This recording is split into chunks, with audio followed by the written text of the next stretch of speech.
semua yang tinggal di kota Madinah akan saling melindungi satu sama lain. Dan ketika ada serangan dari luar, maka mereka juga akan saling bantu-membantu untuk apa? Mempertahankan diri.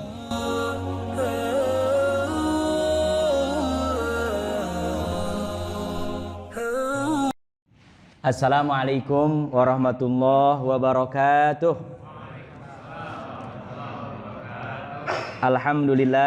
Alhamdulillahi rabbil alamin wa kafa.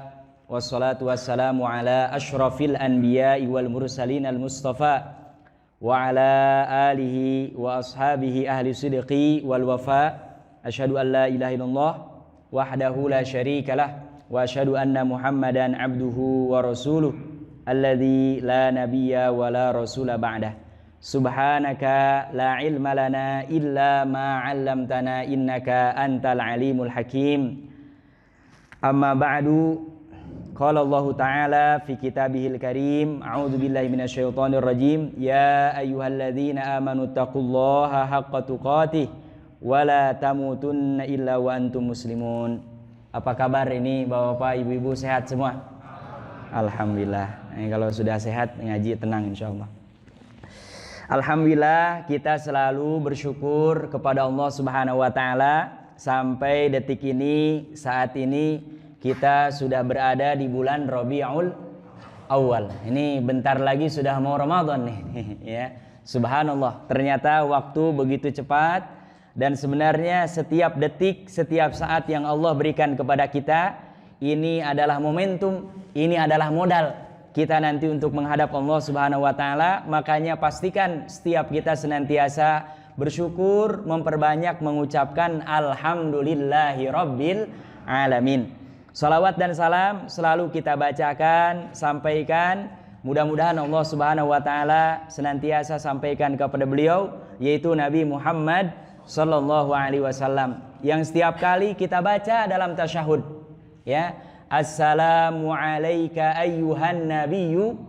Apa kata Rasulullah? Assalamu alayna. Rasulullah enggak mau sendiri. Assalamu alayna wa ala ibadillahis salihin. Subhanallah. Inilah Nabi yang dalam ingatannya, hidupnya, matinya semuanya adalah dalam rangka menyampaikan risalah Allah. Beliau adalah rahmat Allah Subhanahu wa taala untuk seluruh manusia dan secara khusus untuk kaum muslimin dan muslimat. Mudah-mudahan kita istiqomah, mudah-mudahan nanti kita mendapatkan syafaat dari Rasulullah sallallahu alaihi wasallam. Amin ya rabbal alamin. Pada malam hari ini kita akan mengkaji, membaca sirah tentang seorang sahabat yang memiliki banyak keutamaan. Di antaranya ketika sahabat ini meninggal atau wafat, itu arsy-Nya Allah bergoncang. Subhanallah, bahkan ketika Rasulullah SAW wafat, sampai Rasulullah begitu mendengar wafat langsung segera ke rumahnya.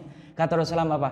Khawatir keburuan dimandikan oleh malaikat dan kami tidak sempat memandikan, seperti halnya terjadi dengan sahabat yang sudah kita bahas, itu siapa? Hanzalah. Jadi Hanzalah ini dimandikan oleh para malaikat, ya. Dan bahkan nanti dikisahkan di sini sampai orang-orang yang mengangkat kerandanya ketika meninggal itu sampai mengadukan kepada Rasulullah, ini kenapa nih? Kami beberapa kali mengantar jenazah belum pernah mengangkat seorang mayat yang apa? Ringannya luar biasa, belum pernah. Kemudian dijelaskan oleh Rasulullah, ternyata inilah sahabat yang mulia, namanya Sa'ad bin Mu'adz. Namanya siapa? Sa'ad bin Mu'adz. Minimal keluar dari sini ingat namanya udah alhamdulillah.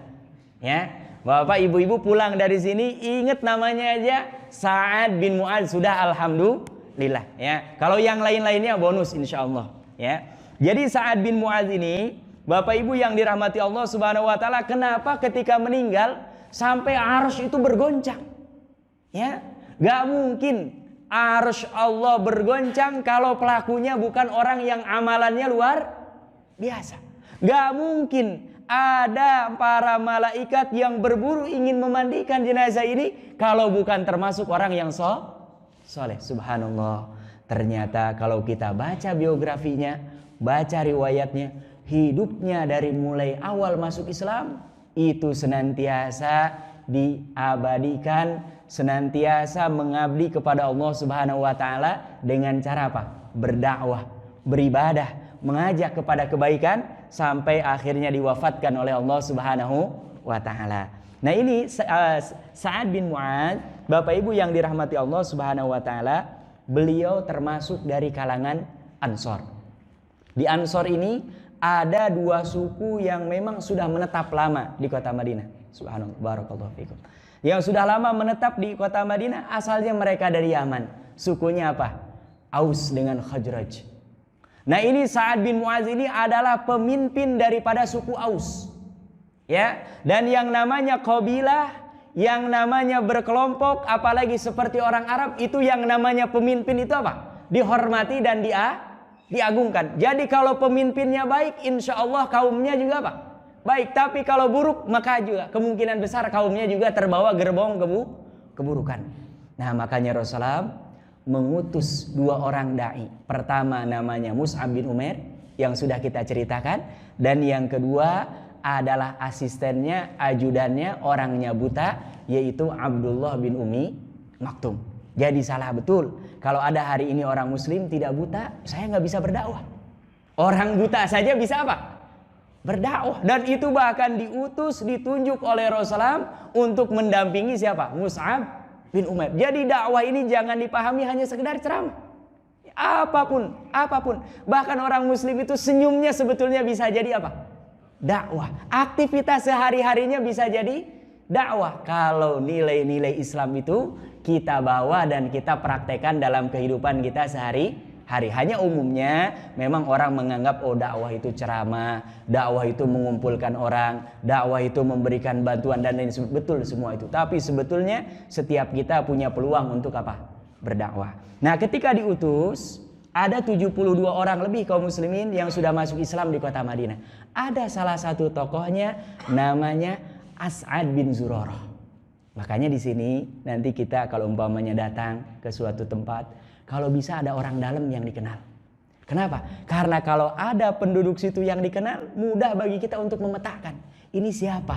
Karakternya apa? Bagaimana? Ini memudahkan ketika kita sedang apa? Berdakwah. Nah, ini As'ad bin Zurarah ketika Mus'ab bin Umair ini datang senang luar biasa. Dan kata beliau, saya akan mendampingi kemanapun kau berdakwah. Akhirnya kata Mus'ab bin Umair, kita akan datangi semua rumah-rumah yang ada di kota Madinah. Subhanallah, Bapak Ibu yang dirahmati Allah Subhanahu wa taala, kota Madinah muslimnya baru 72 orang. Tiba-tiba ini ada 2 orang masuk rumah, otomatis pemimpinnya mereka marah. Kenapa? Karena kampungnya Pak, tiba-tiba diserobot oleh orang datang dan mereka membawa misi baru. Subhanallah. Akhirnya 2 orang, satu namanya Usaid bin Khudair, ya. Nah, ini riwayatnya sahabat yang setiap hari Jumat selalu membaca surah Al-Kahfi. Karena apa? Usaid ini setiap kali baca Alhamdulillahilladzi anzala ala abdihil kitaba wa lam yaj'al lahu iwaja. Terus kudanya di belakang. Dia setiap kali baca berhenti kudanya. Akhirnya apa? Dia sampai setiap kali belum selesai datang kepada Rasulullah. Rasulullah, kenapa ini? Saya setiap kali membaca surah Al-Kahfi di hari Jumat, kuda saya di belakang selalu apa? Apa kata Rasulullah?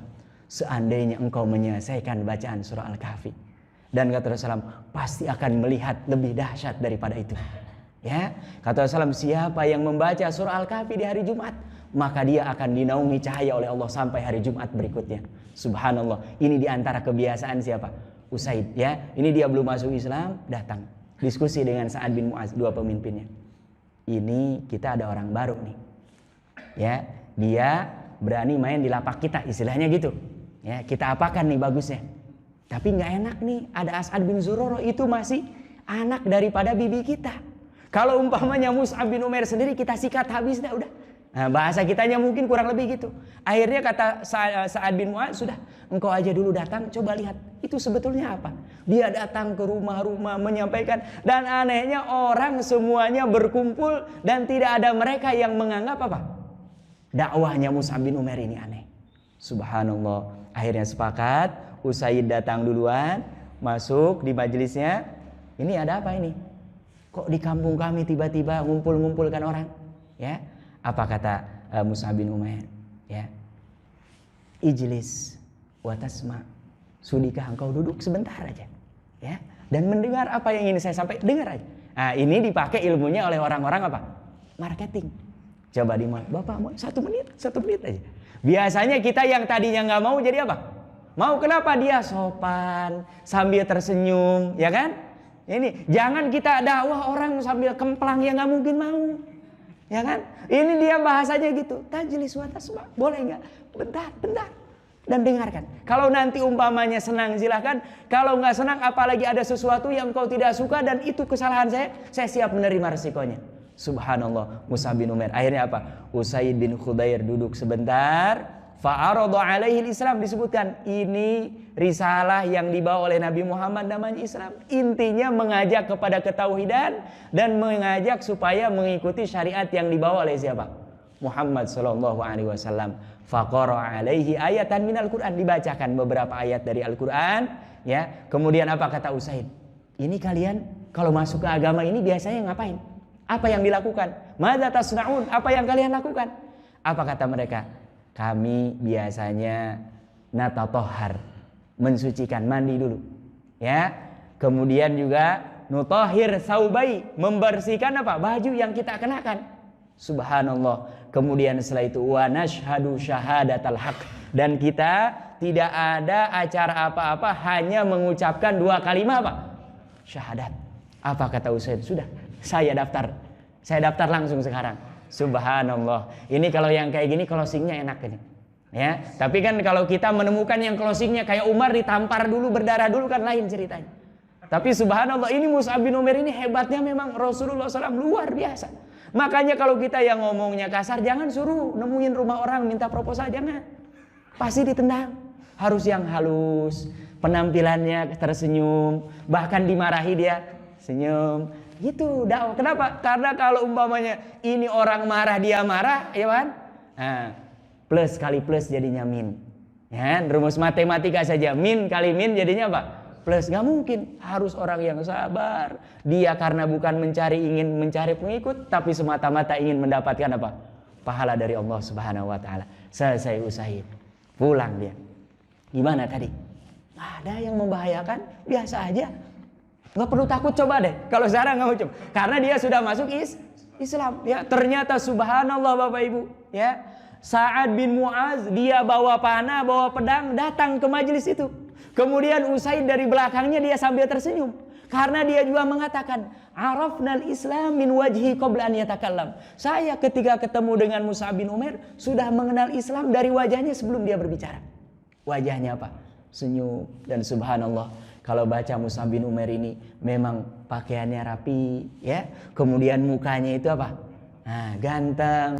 Kemudian apa? Orangnya sumringah, humble, ya. Subhanallah. Makanya orang di kota Mekah dulu sebelum masuk Islam itu tahu kalau Mus'ab bin Umair lewat dari mana? Parfumnya luar biasa. Nah, ini dia gunakan ilmu ini untuk apa? Berdakwah di jalan Allah Subhanahu wa taala. Datang Sa'ad bin Mu'az. Ini apa ini? Kok berani-berani di tempat kabilah kami tanpa izin, tanpa apa? Apa? Nah, sama. Awatak wa tasma. Duduk sebentar. Boleh. Duduk. Dengarkan sebentar, ya. Kalau umpamanya senang silahkan, nggak senang.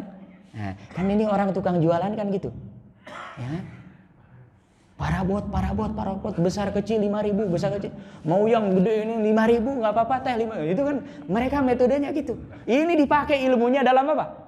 Dakwah. Coba bayangkan orang beli perabot besar gede 5.000, padahal kalau datang ada syarat dan ketentuan. Ya kan? Kan rata-rata gitu orang jualan dari jauh. Durian 5.000, ternyata pas datang yang cuman isinya bijinya doang.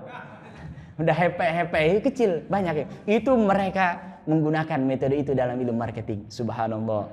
Akhirnya dia duduk, simak. Sebentar ngomongnya Mus'ab bin Umair. Apa kata dia? Kalau saya mau masuk agama ini, apa yang harus saya lakukan? Kata dia, mandi, bajunya kalau ada najis-najisnya ganti, bersihkan. Setelah itu hanya cukup mengucapkan 2 kalimat apa? Syahadat. Kalau itu, saya daftar duluan. Subhanallah, closing lagi. Dan ini kata Usaid, Ini orang Sa'ad bin Mu'adz, kalau dia masuk Islam maka semua kaumnya dari kabilah Bani Ashhal dipastikan besar akan masuk apa?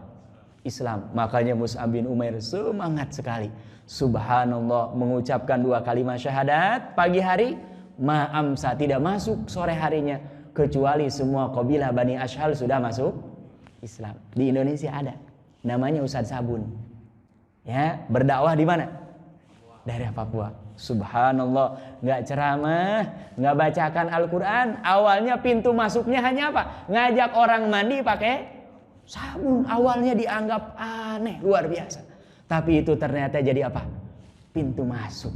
Pintu masuk jelasan. Ketika mereka masuk Islam, karena yang biasa dimakan itu adalah apa? Khinzir, babi. Ya.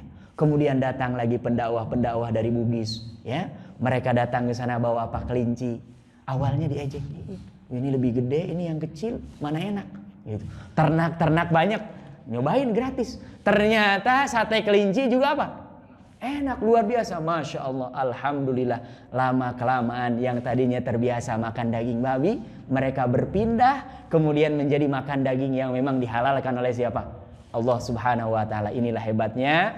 Karena apa? Sa'ad bin Mu'adz ini ketika masuk Islam, dia kembali ke kabilahnya, dia mengatakan, setiap laki-laki dan perempuan semua Bani Ashhal ini, haramun alaikum, haram bagi kalian berbicara dengan saya sampai beriman kepada risalah yang dibawa oleh Nabi Muhammad SAW. Semuanya karena Sa'ad bin Mu'adz ini adalah pemimpin yang dihormati, dia orangnya baik sebelum masuk Islam, diakui bahwasannya di masyarakatnya memang orang yang sangat apa? Luar biasa. Makanya ketika dia masuk Islam, kaumnya menganggap, oh ini adalah jalan yang terbaik. Mereka tidak terpaksa, mereka berbondong-bondong masuk apa?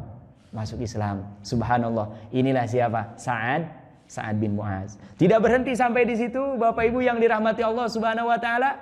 Sa'ad bin Mu'adz ini subhanallah, ketika perang Badar, ini masa-masa yang sulit. Masa-masa yang sulit. Kenapa? Karena ini peperangan pertama dan Rasulullah masih ada kekhawatiran. Jangan-jangan ada orang yang masuk Islam, tapi masuk Islamnya hanya di depan muka. Dan ini berbahaya karena apa? Perang. Dan kalau perang ini terkait dengan nyawa. Subhanallah, dipanggil oleh Rasulullah SAW. Bagaimana pendapatmu wahai Sa'ad bin Mu'adz? Ya, karena Rasulullah tahu kalau orang Madinah, kalau ini pemimpin yang ngomong, sudah yang ke belakangnya itu kalaupun ada yang nyeleneh-nyeleneh bisa dihitung apa? Jari. Subhanallah. Apa kata Sa'ad bin Mu'adz? Wahai Rasulullah SAW, sebagaimana kami dulu berbaiat di bawah pohon, ya, baiatul Aqabah, bahwa kami janji setia akan apa? Menjagamu, menjaga risalah yang dibawa olehmu, hidup dan apa? Mati. Dan bahkan kalau engkau nyebrang ke sebuah pulau, kami akan ikut di belakangnya tanpa nanya. Subhanallah, Rasulullah SAW bangga dan yakin dengan jawaban siapa? Sa'ad bin Mu'adz. Terjadilah perang Badar. Bapak bayangkan 300 lawan 1000. Ya, 300 lawan 1000, kaum muslimin sedikit sekali yang menunggangi binatang tunggangan, apalagi yang membawa peralatan perang, sedikit sekali.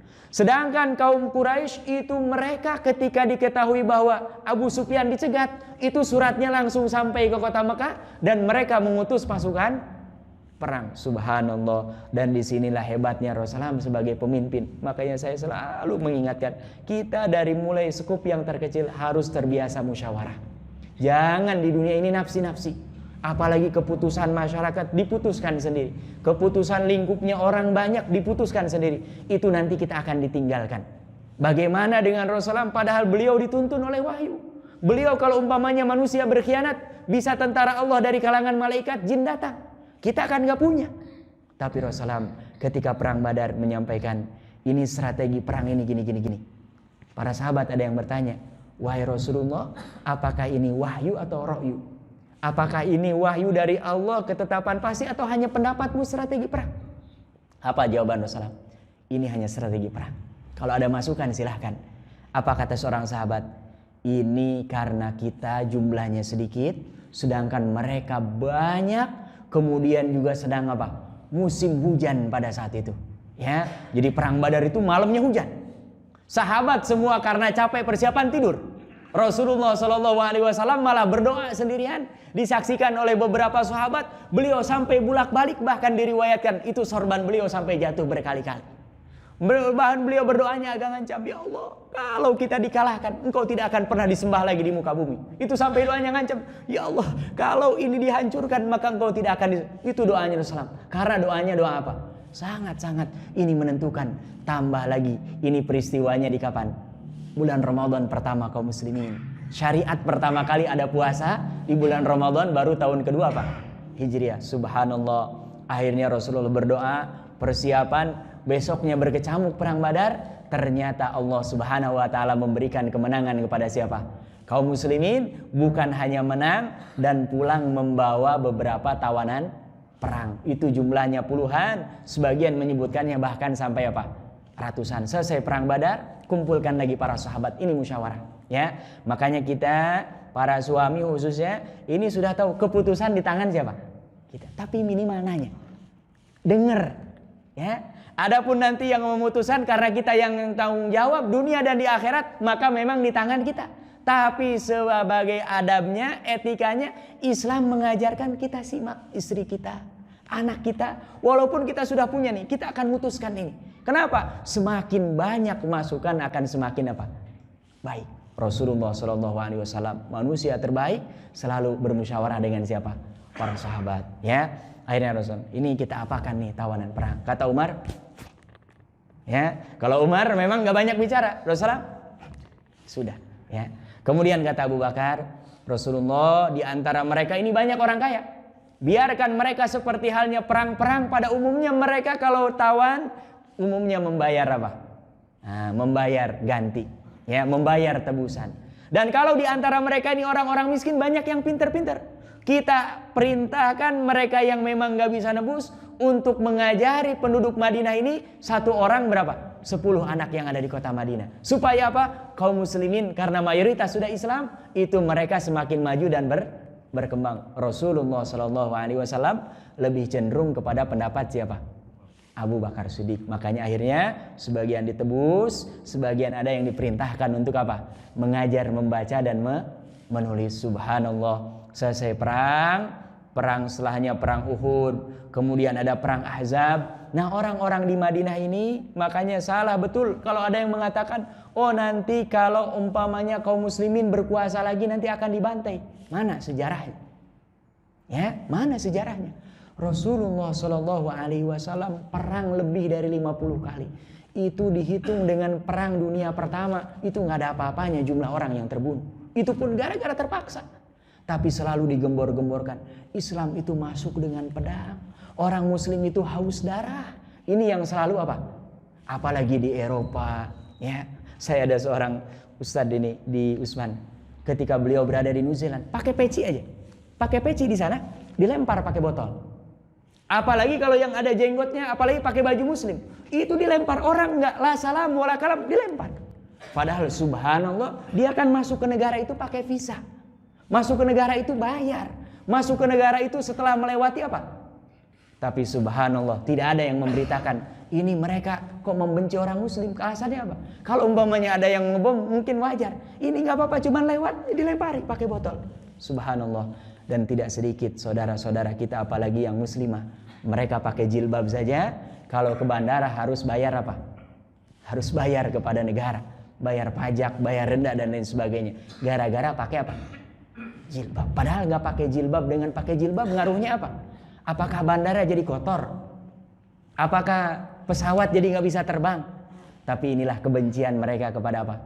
Islam. Tapi nggak pernah ini digembor-gemborkan. Tapi kalau ada muslim, kalau ada orang muslim yang salah dan itu tidak berdasarkan ajaran agamanya, selalu nih Islam nih Islam nih. Subhanallah. Makanya ini mudah-mudahan tidak terjadi dengan kita. Selalu berusaha untuk menampilkan Islam yang benar-benar diridhoi oleh Allah Subhanahu wa taala dan diajarkan oleh Rasulullah sallallahu alaihi wasallam. Nah, ada satu kabilah di kota Madinah ini namanya Bani Quraisyah. Bani Quraisyah ini orang Yahudi 100% 24 karat. Ya. Dan namanya orang Yahudi selalu mereka mau berdiskusi, berdialog, bahkan menyepakati kesepakatan, ujung-ujungnya pasti apa? berkhianat. Sampai hari ini nggak berubah. Tapi Rasulullah Shallallahu Alaihi Wasallam ketika datang ke kota Madinah membuat perjanjian namanya apa? Wasiqatul Madinah, piagam Madinah. Apa di antara bunyinya? Semua yang tinggal di kota Madinah akan saling melindungi satu sama lain. Dan ketika ada serangan dari luar, maka mereka juga akan saling bantu-membantu untuk apa? Mempertahankan diri.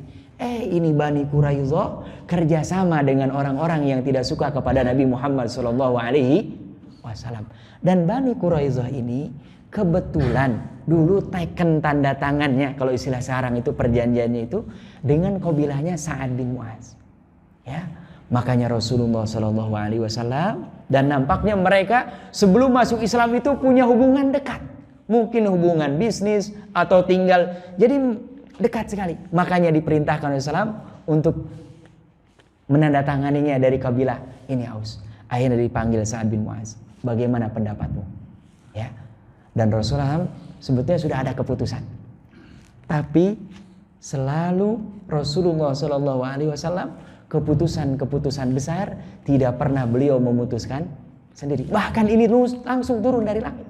Tapi beliau sebagai etika adab panggil Sa'ad bin Mu'adz. Bagaimana pendapatmu? Apa kata Sa'ad bin Mu'adz? Yang berhak menentukan hukuman dalam hal ini adalah engkau wahai Rasulullah Sallallahu Alaihi Wasallam. Tapi apa kata Rasulullah? Tapi Allah memerintahkan kepada saya supaya engkau yang memberikan hukuman.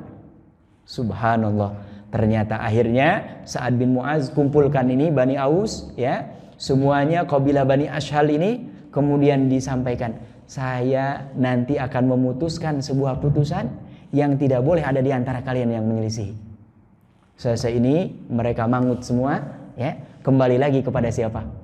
Rasulullah. Ketika masuk, ini adabnya kepada Rasulullah. Beliau sampai menundukkan, gak berani melihat mukanya Rasulullah. Ya.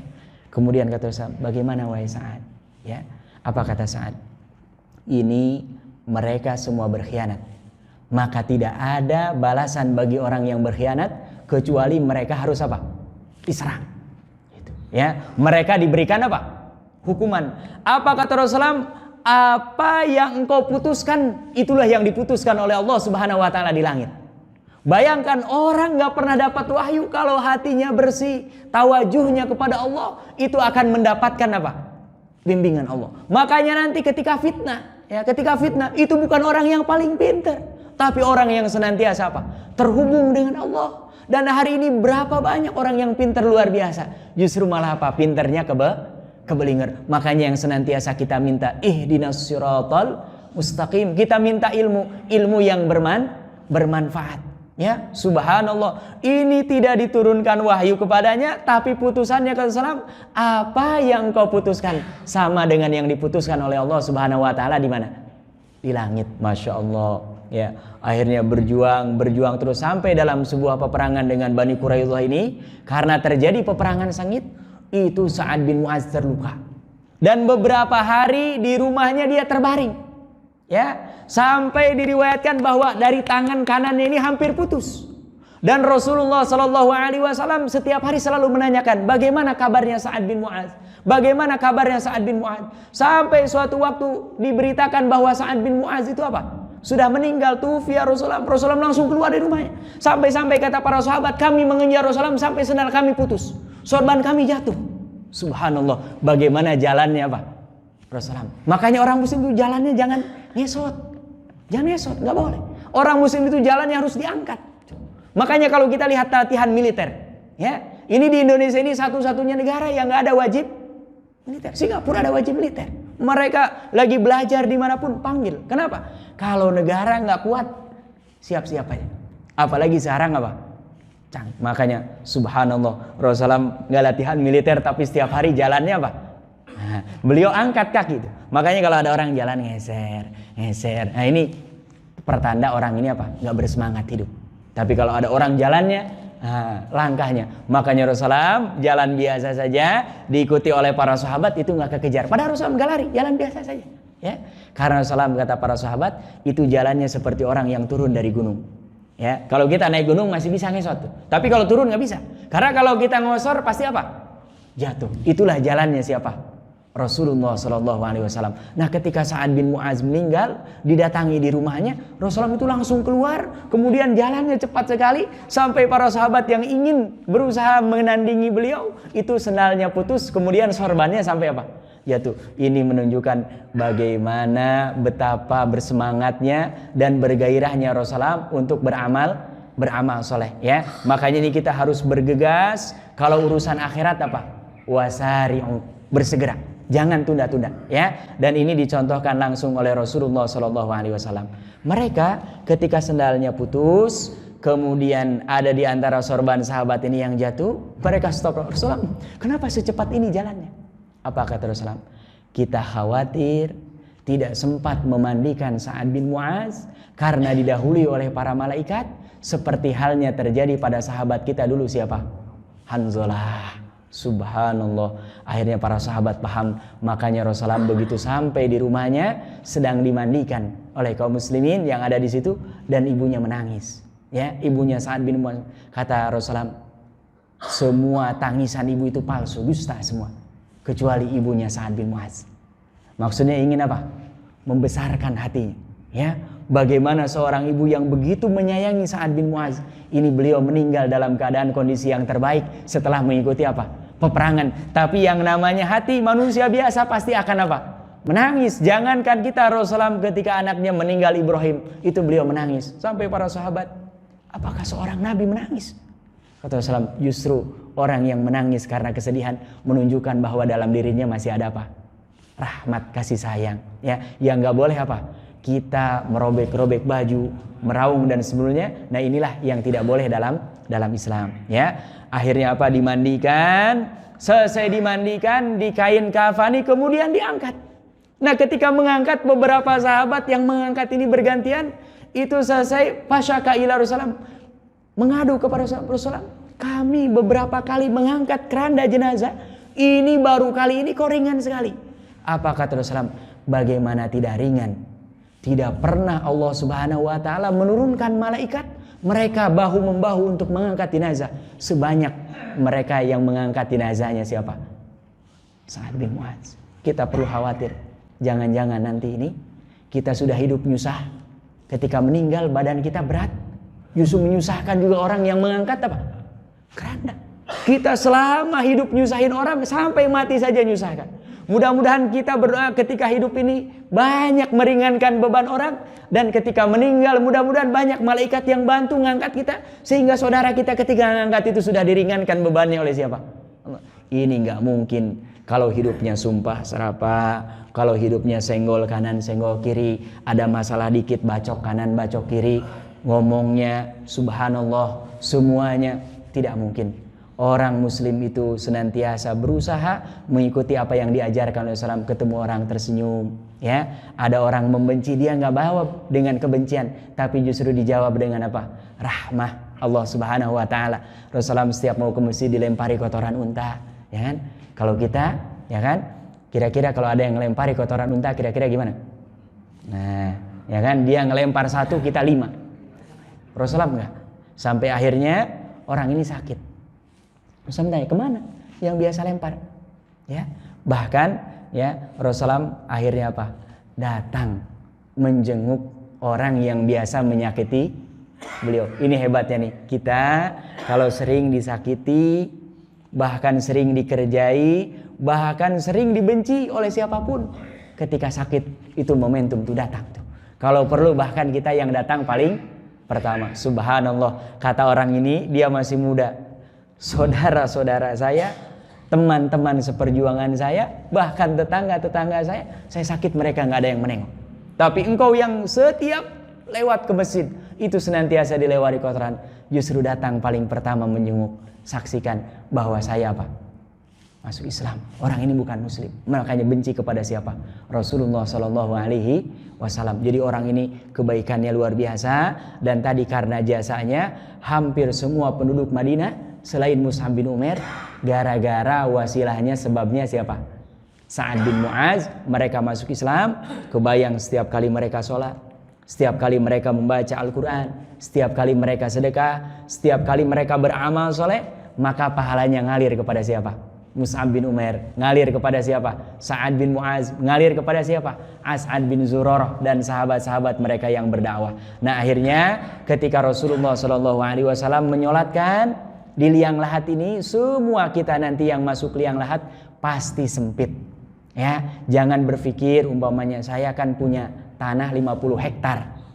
Ya, mau punya dunia dengan semuanya, kalau nanti masuk liang lahat semuanya ukurannya sama. Dan ini termasuk Sa'ad bin Mu'az. Kata Rasulullah, ketika dimasukkan, ya, itu tanahnya menghimpit. Dan Rasulullah SAW sebelum memasukkan ini sholatnya, beliau selalu sabbah, diulang-ulang baca tasbih. Sampai para sahabat, kenapa? Apa kata Rasulullah? Tadinya tanah ini menghimpit siapa? Sa'ad bin Mu'az. Fafarajahullah, tiba-tiba dilapangkan oleh siapa?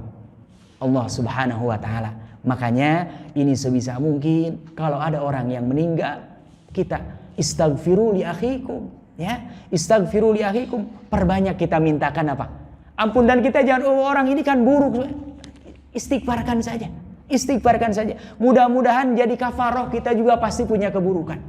Adapun dia semasa hidupnya, itu urusan dia dengan siapa? Allah. Tapi sunnah Rasulnya kalau ada orang meninggal, mau lawan mau kawan, dia muslim, kita tahu dia ahlul kiblah, sholatnya masih menghadap ke kiblat, kita istighfar, bacakan istighfar, minta ampun kepada Allah Subhanahu wa ta'ala. Subhanallah, akhirnya selesai ya daripada pemakaman ini. Dan Rasulullah SAW bangga sekali dengan Sa'ad bin Mu'az, dan bahkan beliau ketika meninggal mengatakan jazakallahu khairan, semoga Allah Subhanahu wa ta'ala membalas semua kebaikanmu dengan apa?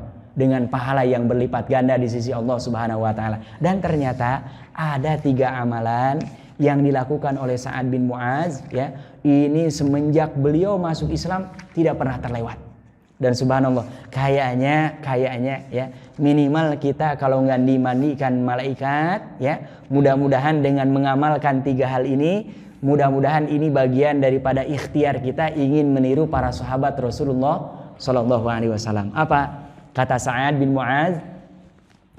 Salah satun, ada 3 amalan, ya. Ana fihinna qawiyun, saya 3 amalan ini insya Allah kuat, kata Sa'ad bin Mu'az. Artinya apa? Gak pernah lepas, gak pernah kendor, gak pernah meninggalkan, ya. Wa ma siwahunna dhaif, tapi kalau yang lain-lain kayaknya saya gak sekuat ini, lemah, ya. Apa? Yang pertama, ma shallaitu sholatan munzu an aslamtu, ya. Saya tidak pernah sekalipun sholat semenjak saya masuk Islam fahadatsu nafsi, ketika sholat itu ngomong sendiri. Artinya sholatnya selalu apa? Khusyuk. Subhanallah. Makanya kita ini ketika kita sholatnya khusyuk, dan itu jangan ada hadisun nafs, ngomong sendiri. Makanya saya sering mengingatkan, sholat harus baca. Baca itu apa? Huruf wasaut ada. Karena apa? Orang kalau yang baca dalam hati pasti kemana tuh? Pasti kemana? Ya. Dan termasuk para ulama menyebutkan kalau sedang sholat, kita umpamanya sedang ruku baca subhana rabbiyal azim atau doa yang lain, tiba-tiba kepikiran yang segera baca lagi subhana rabbi. Karena kalau enggak kita akan apa? Dicuri oleh siapa? Syaitan. Dan Rasulullah mengingatkan, ada pencuri sholat. Ya kan? Ada pencuri apa? Sholat, di antara apa? Dia ruku tapi tidak sempurna dengan rukunya. Subhanallah. Nah, ini yang pertama kata dia, saya semenjak masuk Islam kalau sholat selalu apa? Khusyuk. Alhamdulillahirabbil alamin. Subhanakallahumma wa bihamdika asyhadu an la ilaha illa anta astaghfiruka wa atubu ilaik. Wassalamualaikum warahmatullahi wabarakatuh.